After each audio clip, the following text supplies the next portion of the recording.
सितारों की परेड यानी सितारों का एक ग्रैंड अलायंस होना, एक ही लाइन में इकट्ठे हो जाना, ये चीजें साल में एक दफा होती हैं। यानी मून इन स्कॉर्पियो, जी। मार्स जो है वो डिप्रेशन का शिकार था, वो आज ठीक हुआ है। जो मर्जी आए, जो मर्जी जाए, हालात जो मर्जी हों, जैसे भी हों, पाकिस्तान की मईशत एक अच्छे उसमें दाखिल हो चुका है। आसमान हमेशा से ही इंसानी तजस्सुस का मरकज रहा है। और जब आसमान पर कोई खास मंजर होता है तो ये ना सिर्फ साइंसी तहकीक का मौजू बनता है, बल्कि कई लोगों के लिए रूहानी और जज्बाती दिलचस्पी का बायस भी होता है।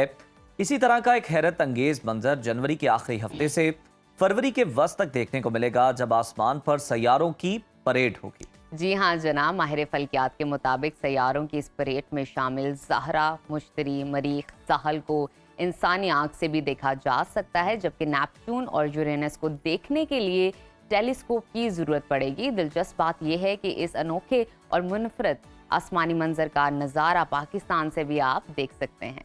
माहिरीन फल्कियात के नज़दीक सैयारों की इस परेड की अहमियत क्या है, ये दुनिया और इंसानी ज़िंदगी पर क्या असरात डाल सकती है, और मुख्तलिफ सितारों के तहत पैदा होने वाले अफराद पर इसका क्या असर होगा।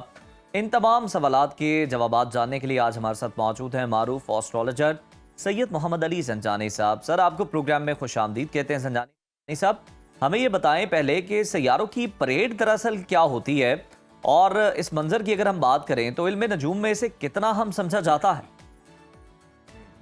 बहुत शुक्रिया आपका। सितारों की परेड यानी सितारों का एक ग्रैंड अलायंस होना, एक ही लाइन में इकट्ठे हो जाना, ये चीज़ें साल में एक दफ़ा होती हैं। और नॉर्मली इसके इम्पैक्ट को अगर मैं देखूं तो एस्ट्रोलॉजिकली इसका कोई इम्पैक्ट ऐसा इतना नहीं होता कि ये कहा जाए कि इस ड्यूरेशन के दौरान पैदा होने वाले अफराद जो हैं वो बहुत ज़्यादा लकी होंगे या बहुत ज़्यादा अनलकी होंगे।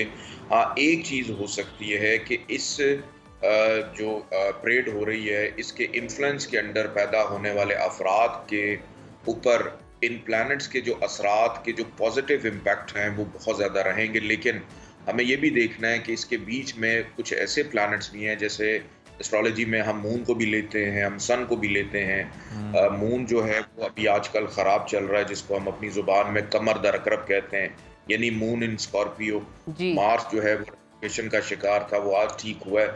तो ये महीना और अगला महीना एस्ट्रोलॉजिकली पॉइंट ऑफ व्यू से एक अच्छा महीना तस्वुर किया जा रहा है कि इसके तहत पैदा होने वाले अफराद या जो भी दुनियावी हालात हैं, आप में उनको थोड़ा सा ठहराव महसूस होगा। जैसे दुनियावी एतबार से जंगो जदल चल रही है, या लोग इकोनॉमी के हवाले से परेशान हैं, जॉब्स के हवाले से परेशान हैं, शादी ना होने के हवाले से परेशान हैं, तो हर इंसान को इन सितारों का एक लाइन में आ जाना कहीं ना कहीं बेनिफिट दे कर जाएगा। कहीं क्या ना बात। कहीं चीज़ें बेहतर होती हुई नज़र आ रही हैं, बल्कि कल या परसों से ही कुछ मामलात ऐसे हो रहे हैं कि लोग अपने आप को थोड़ा सा रिलैक्स फील कर रहे हैं। और अच्छा। ये अभी एंड ऑफ फरवरी तक चलेगा और वहाँ पे रहेगा। वहाँ तक लोगों को फरवरी का मंथ इस दफ़ा बहुत अच्छा आने जा रहा है, तमाम इंशाल्लाह। ज़ोडिक साइंस बात बिल्कुल करें ठीक। अच्छा अली साहब, तो। हमें ये लेकिन भी बताइए कि इस तरह का ये जो मंजर है और इंटरेस्टिंग सीन जो है कितने अरसे बाद देखने को मिल रहा है, और साथ ही साथ मुस्तकबिल में दोबारा ऐसा कोई नज़ारा कब देखने को हमें मिलेगा? टाइम इंटरवल अ, बेसिकली क्या है इसका? इसमें ऐसा है कि टाइम इंटरवल जो है, अभी लास्ट ईयर भी ये हुआ था 2024 में, फिर उसके बाद 2023 में भी हुआ था। और ये जो साल का पहला अशरा होता है, ख़ास तौर पे जनवरी से लेकर जून तक की मैं बात करूं, तो नॉर्मली इस अशरे के अंदर ये प्लैनेट्स अपनी वो चाल चलते हुए डिग्री के एतबार से एक उस ख़ास अलाइनमेंट बनाते हैं कि ये चीज़ें देखने को मिलती हैं। और दोबारा से ये नेक्स्ट ईयर भी होगा या इस साल के एंड में दोबारा भी मतवक्को है। अच्छा, ये तो एक लाइन बन रही है। जी। एक जगह ऐसी भी आ रही है मार्च के अंदर, 29 ऑफ मार्च, उस दिन सूरज ग्रहण भी लग रहा है, और उस दिन 7 सियारे दोबारा से एक जगह पे इकट्ठे हो रहे हैं। वो डेट होगी थोड़ी सी नेगेटिव, कि उसके अंदर ऐसा नहीं एक लाइन में नहीं होंगे, लेकिन आमने सामने से एक दूसरे को देखेंगे। एक ऐसी नज़र बनेगी जो कि डिफरेंट होगी और उसके नेगेटिव इम्पैक्ट होंगे। एक लाइन में आ जाना पॉजिटिव होता है। अगर एक दूसरे को आमने सामने से देखना, जैसे आप किसी जिरगे में बैठे हों या पंचायत में बैठे हों, तो लोग आमने सामने होते हैं, तो जी। प्लैनेट्स का एक दूसरे के सामने से आकर एक दूसरे पर वो जो अपनी ग्रेविटेशनल फोर्सेस हैं या अपनी एनर्जीज को पास करना, वो थोड़ा सा डिफरेंट और थोड़ा बैड इम्पैक्ट क्रिएट करता है, लेकिन ये बहुत अच्छा है। अच्छा ये संजानी बहुत साहब, ये भी बता दीजिएगा कि आप जिस तरह कह रहे हैं कि बड़ा अच्छा है, ज़बरदस्त है, तो ये बताइए कि पाकिस्तान में रहने वाले किन तारीखों में और किस वक्त इस अनोखे मंजर का नज़ारा कर सकते हैं? पाकिस्तान के अंदर रहने वाले अफराद जो हैं, इन चीज़ों को वैसे तो ये कहा जा रहा है कि 25 तारीख, लेकिन एस्ट्रोलॉजिकली जो इसकी विजिबिलिटी है वो ज़्यादा बेहतर तौर पे आपको 27 जनवरी के बाद से नज़र आना शुरू होगी, जब मून अपनी ख़राब पोजीशन से निकल जाएगा। सही। और फिर उसके बाद 14 फरवरी तक आप इस चीज़ को देख सकेंगे, क्योंकि उसके बाद प्लैनेट्स की मूवमेंट चूँकि स्लो भी होती है, वो फिर अपनी पोजीशन थोड़ी सी डिफरेंट कर लेंगे। तो बहरहाल 14 फरवरी तक उम्मीद है कि ये 27 जनवरी से लेके 14 फरवरी तक, जहाँ की विजिबिलिटी बहुत क्लियर है, उन लोगों के लिए तो बहुत अच्छा है। अब जैसे वीनस, आसमान पे 2 सितारे बहुत चमकते हैं, एक वीनस है और एक जुपिटर है, और एक रेडिश किस्म का सितारा हमें नजर आता है, वो मार्स है। तो ये 3 तो हम अपनी आंखों से देख सकते हैं। अगर आपकी विजिबिलिटी आसमान की क्लियर हो तो आप इनको देख सकते हैं। जी बिल्कुल ठीक।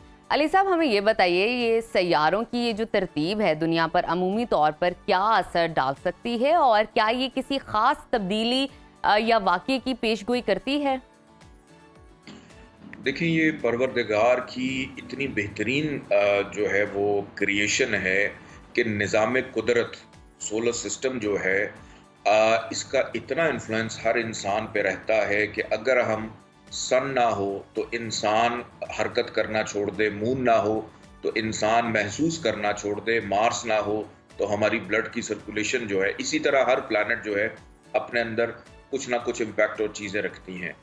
ये वक्त जब आता है तो ये किसी खराबी को, चलती हुई खराबी के तसलसल को तोड़ता है और एक नए एरा का आगाज होता है, एक बेहतरी का आगाज होता है। और ग्लोबली अगर मैं इसको देखूं तो ये तमाम अफराद को कहीं ना कहीं, किसी ना किसी अंदाज में, जैसे अगर एक सीजन आया उसमें बहुत सारे फ्लड्स आ रहे हैं, बहुत सारे कुछ ऐसे वाकयात हो रहे हैं, हादसात हो रहे हैं, तो उन चीज़ों को ये तोड़ता है। फिर अगले अशरे तक उन चीज़ों के अंदर कोई खराबी पैदा नहीं होती कि दुनिया के अंदर कहीं ना कहीं को खराबी हो रही हो कुदरती तौर के ऊपर, उन चीज़ों को ये रोकता है, चाहे वो इंसानियत के हवाले से हो या वो नेचर के हवाले अच्छा से। संजानी साहब, फिर यहाँ ये सवाल भी पैदा होता है, क्या इस सियारवी परेड का मुख्तलिफ सितारों के तहत पैदा होने वाले अफराद पर कोई ख़ास असर होगा?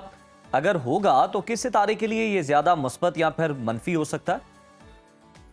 इसमें सबसे पहले तो मैं एरीज की बात करूं और स्कॉर्पियंस की बात करूं, चूंकि मार्स इस परेड में शामिल है, इनके लिए बहुत अच्छा रहेगा। फिर उसके बाद टॉरस और लिब्रा की बात करूं, चूंकि वीनस इस परेड में शामिल है, इनके लिए भी बहुत अच्छा होने जा रहा है, और वीनस वैसे भी आजकल अच्छी जगह से ट्रांजिट कर रहा है। फिर उसके बाद मैं सेजिटेरियस और पाइसिस वालों की अगर बात करूं तो उन अफराद के लिए बहुत अच्छा है।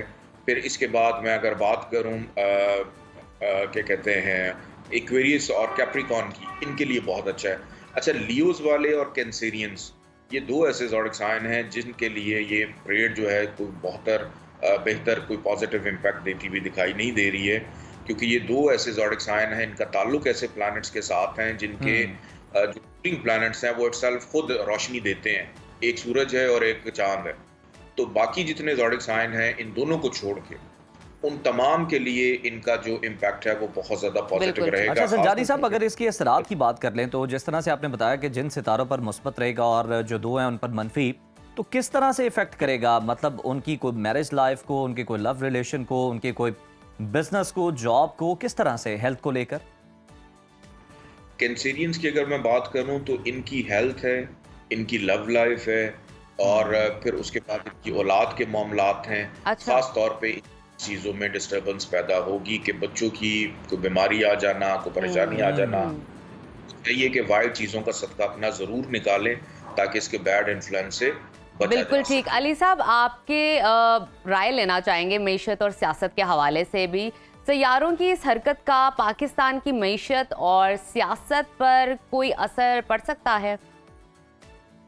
डेफिनेटली। देखें, इसके लिए पाकिस्तान का जायचा जब मैं देखता हूँ ना, तो अल्हम्दुलिल्लाह मैं बड़ा अब खुश होता हूँ। अच्छा। कि अब उसका वक्त आ चुका है कि जो मर्जी आए, जो मर्जी जाए, हालात जो मर्जी हों, जैसे भी हों, लेकिन पाकिस्तान की मईशत के मामलात इस प्लानिटरी पोजीशन के बाद, और वैसे भी अगर ये पोजीशन नहीं भी रहती है, ये खत्म हो जाएगी चंद अरसे के बाद, जी। तो पाकिस्तान बाइचा इटसेल्फ एक अच्छे उसमें दाखिल हो चुका है और पाकिस्तान ने अब ग्रो करना है।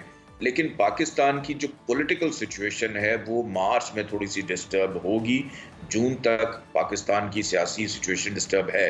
ये प्लानिटरी पोजीशन पाकिस्तान की पॉलिटिक्स को जरूर डिस्टर्ब कर रहा है, लेकिन पाकिस्तान की इकोनॉमी डिस्टर्ब नहीं होगी। कि आप चाहे जैसी भी ब्रेकिंग न्यूज हो, लेकिन इकोनॉमी स्टेबल रहेगी इंशाल्लाह। बिल्कुल सही। वैनी शख्सियात जो भी आती रहे, मुल्क जो है ना वो तरक्की की पटरी पर रहेगा। जंजानी साहब ये बताइए कि लास्टली हम आपसे ही जानना चाहेंगे कि सियारों की इस परेड के दौरान क्या कोई एहतियाती तदाबीर भी इख्तियार करने की ज़रूरत पड़ेगी? सियारों की इस परेड के दरमियान एहतियाती तदाबीर सिर्फ ये इख्तियार करनी है क्योंकि मून ख़राब चल रहा है। तो 3 दिन के लिए आज से लेके 27 तारीख तक की या 26 तारीख तक की मैं बात करूंगा कि कोशिश करें कि अगर कोई चीज़ समझ ना आए तो उसको छोड़ दें, लड़ाई झगड़े से गुरेज करें, क्योंकि 2-3 दिन जो हैं ये फ्रस्ट्रेशन के हैं, ये एंग्जाइटी के हैं, लड़ाई झगड़े के हैं, बेचैनी के हैं, बेसब्रापन बढ़ जाता है जब मून स्कॉर्पियो के अंदर जाता है। तो वाइट कलर की चीज़ों का सदका दें, वाइट कलर के जो आप क्लोथिंग करते हैं, कपड़े पहनते हैं, उनका इस्तेमाल कम से कम करें, पानी पीने का इस्तेमाल आप ज़्यादा से ज़्यादा करें, और उसके बाद अल्हम्दुलिल्लाह कोई ऐसी परेशानी वाली बात नहीं है। बिल्कुल सही। बहुत शुक्रिया जंजानी साहब आपके कीमती वक्त का।